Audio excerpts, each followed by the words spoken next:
In this video, we will discuss the Intercom app on the DS5 touchscreen. Note, Intercom messages and replies can only be edited in the A-dec Plus app.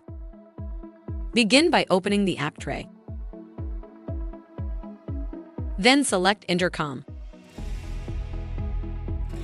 To send a message, press the plus button. Select your desired recipient. Choose a message and press Send.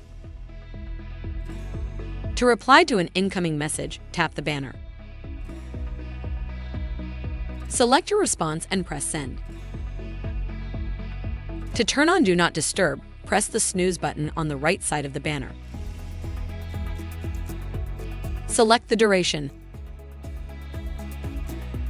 and press the back button to exit the app. If you have additional questions, please call customer service at 1-800-547-1883.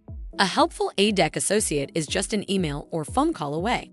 That's one thing you can always count on.